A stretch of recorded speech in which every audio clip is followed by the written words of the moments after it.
love you. Nanalo. Nanalo. Lapit na.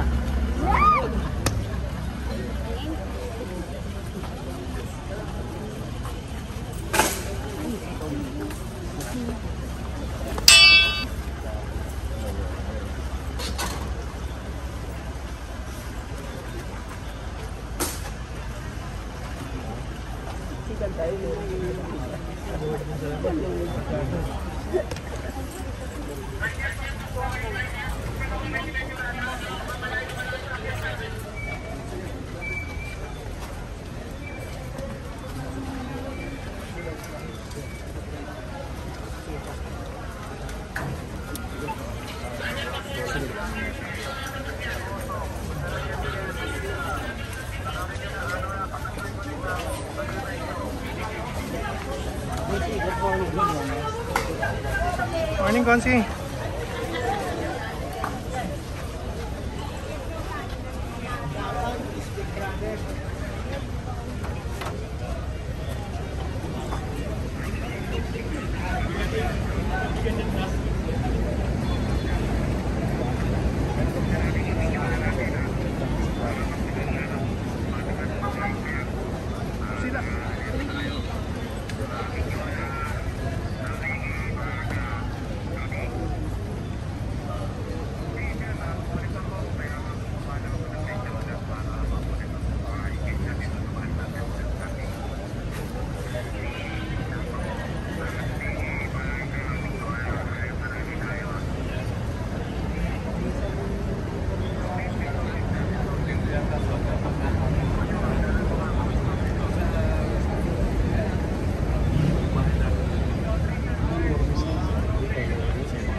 Tonda ko pa to ah.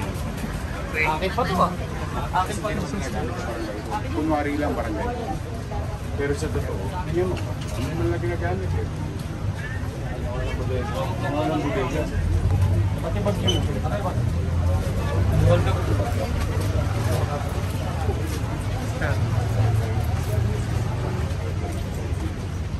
Iyoting talaga ang hi.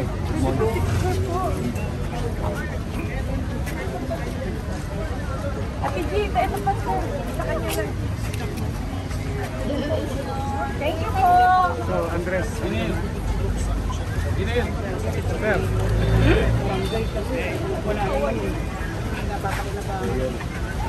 Dinig natin guys, no? Yung barangay 334 ay pinag-iiba ko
Anong gagawin daw sa inyo? Mayor, Kasi, yung pong building na yun, ano ka na yung iba, sa baba po.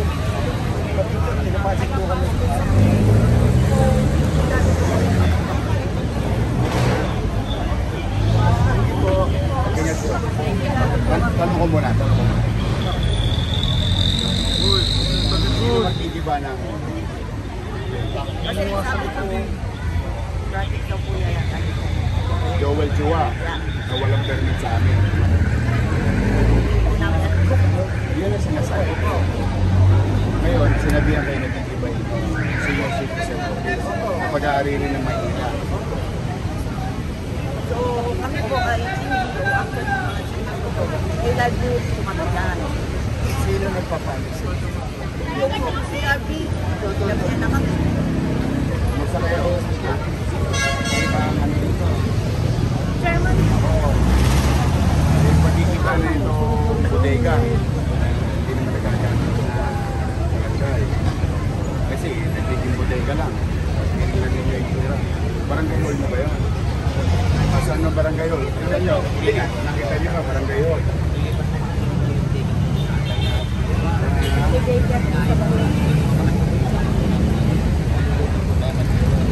Bakit na aalisin dito? May sabi. Gobyerno ba yung kontraktor? Sinong gobyerno? Hindi ako. Maynila. Katulad yung sinasabi nila.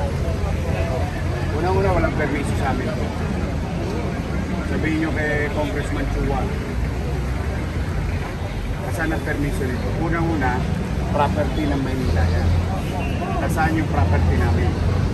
Yung mga bakal. Ang laki-laki yan. Hindi hawa yan. Lahat. Ginamit ko pa yan ng pag-ibig. Kaya ako nilagay yung mga pulubi sa kalye. Sa buong buwan ng pandemic. ito may tinanggalan po kasi ng kuryente yung building. Kaya po Sino na naman nagtanggal ng building? natanggalan pa lang daw yung kaya nalipat ka ba? Si Randy.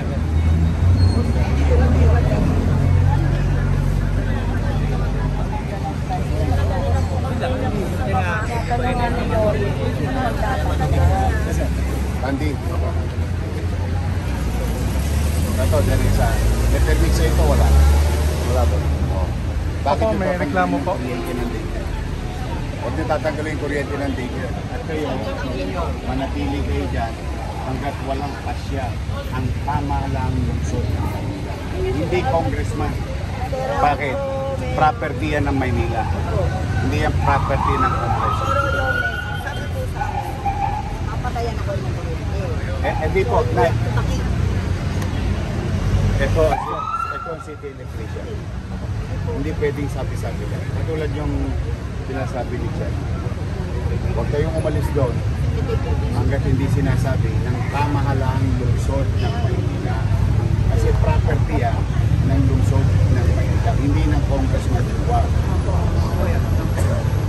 Kaya sinasabi, kaya nagkakagulo gobyerno. Ang hilig-hilig makialam ng congressman. Kaya ito yung ninyo, property namin yan. Ginagamit ng taong bayan yan. I know. Maginahawa na nagagamit ng tao yan dati pa eh. Marami po kami talaga natutunan. Ilang years na po kami. I will investigate this. But for the meantime, manatili kayo sa legal. Sabihan niyo na yung mga pagkuda. Okay, namin ang talunan ng Sabi ng pulis. Wala pa po.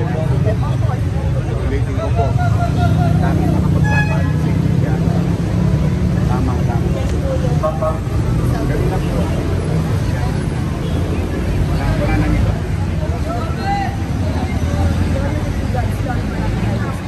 No. We have to clear it. Kasi bodega na po yun. Ikaw, chairman.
nagkaroon ng PEP.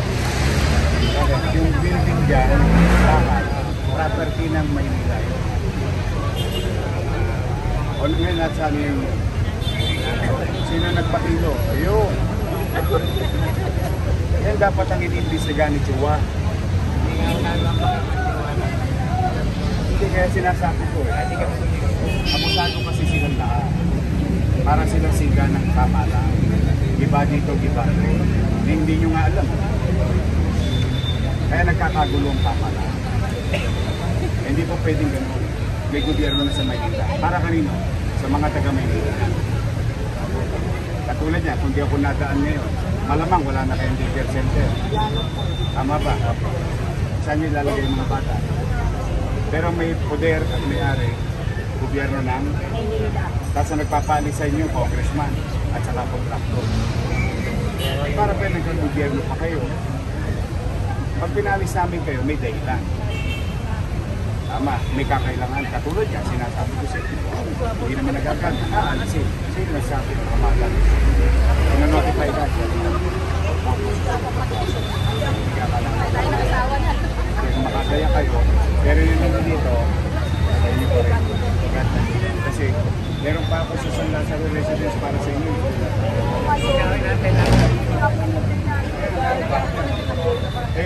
Buti nga hindi na ipamigay. Hindi malamang puro staff ng congressman naman yun. Saka nakakita, pati budget ng congressman. Nine.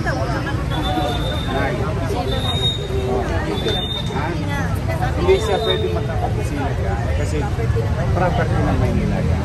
Halimbawa, ginawa nila yan sa Jose Reyes. Oh, good. May national government property. Wala akong panatawin sa looban nila. Halimbawa, ginawa nila sa San Lazaro, ang hospital, sa Jose Reyes. Okay yun. Property nila. Pero hindi na tayo gawin dito na walang permiso ng gobyerno.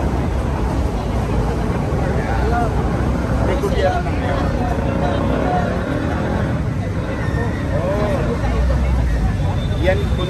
Yan ang dahilan ko kung bakit ako mismo mababasa. Para makakausap ako.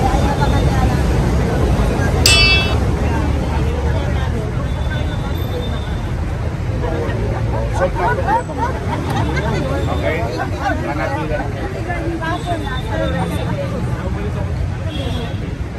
Tama na. Nandiyo dyan.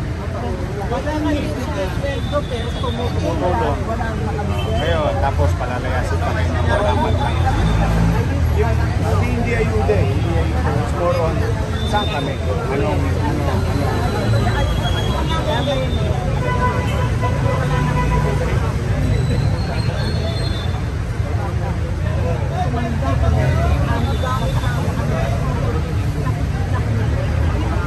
Kaya next time, mag-iingat tayo sa pagboto ng mga hindi. Yan talagang, kaya talagang iingatan natin. Kasi nagiging mga abusado kasi. Kaya ayaw nila sa akin dahil hindi na nila magawa yung pang-aabuso nila. Katulad niya, bigla ka nalang papaalis. Papakayang ka ng COVID. Tatanggalan nila. Hindi man lang kayo abuso. Hindi man lang kayo sa hindi sinasabi. Ako, straightforward. Pag hihingin ko sa inyo. Tapos garda na kayo. Pagkayak na tayo sa ibang lugar. Sasabihin ko. Kasi wala naman sasabihin. Nandun kung sasabihin sa mga.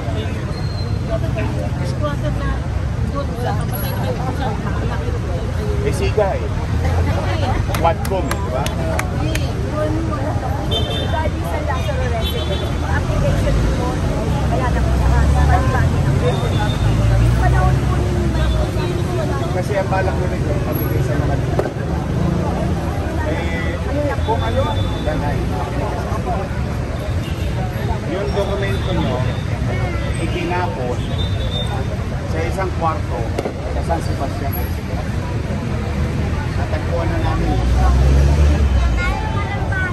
Ngayon, iniimbestiga ka. at marami na ang sumuko dahil alam nila makakasuhan sila doon sa mga awardee kasi they violated the housing, the in-city vertical housing. At pag makikita mo, ang mga pangalan, mayroong congressman, ng District 2, ng District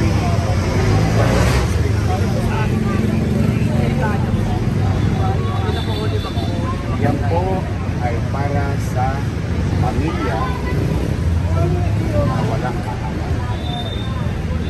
Nangungupa. Yun ang problem. Maaaring stop nila, okay naman. Pero kung qualified, that's another story. Hindi po, kung yung application nyo nag-doon na, irarapol po. Ang rapol po, naalala niyo yung ginawa ko dati, nilagay ko sa kambyolo. Kasi hahayaan ko na ang Diyos na kasi kung kanino. Compare po talaga. Naka-live, naka-rapol, nasa kambyolo. Yun yung proseso. Basta I will do my best. In fact, para makita ninyo ang katotohanan ng pamalang ito, magtatayo pa ako ng isang tower sa Binondo ninyo. Kasi yung isang squatter naman doon, o sila naman ang gusto kong ilipan. Naghahanap, pera lang ang problema ko, pangarap marami ako. Kami nakatira kasi dyan sa Jackson, inasunod na. Mag-stay pa rin po ba kami? Wala pa naman napapaalis yun. Wala naman napapaalis yun. Pero halimbawa, naging awardee kayo, anong gagawin nyo sa squatter niyong bahay? Ilipat na lang yung ano. Patay, o di squatter pa rin. Yun ang maling Hindi, mindset. kung maayos naman po, okay lang po maalis kami. Kasi matagal na rin po natin pinakailangan ng lupa yan. Tinuturukan pala ako nagpuwet sa web ng injection sa webpack sa San Lazaro. Nandiyan dyan na kayo. Kasi edad nyo dyan yung, yung fire department. Yung bumbero. Meron kong gano'n naman po yun. Okay. Mapapaganda naman. Bibigyan kita ng lugar. Pero for the meantime, hindi kayo matapos. Huwag yung putulan ng kuryente.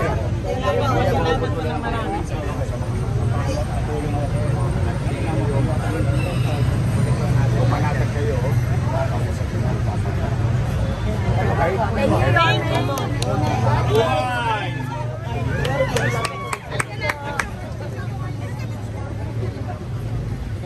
Andres, dito tayo na.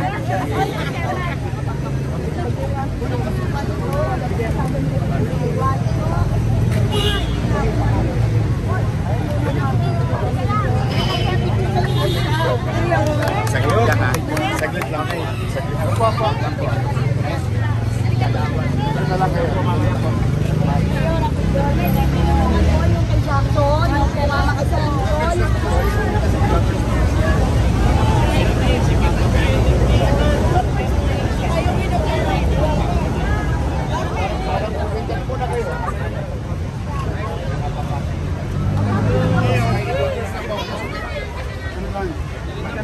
Kasi hindi tayo makakakilos eh. Saglit lang. Saan siya?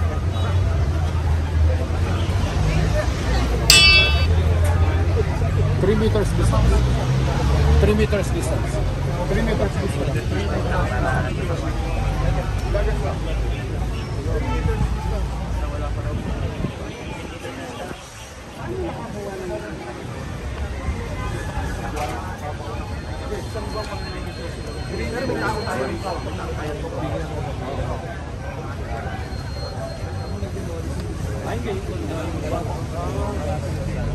Pero tumindin sa'yo. Yung boss.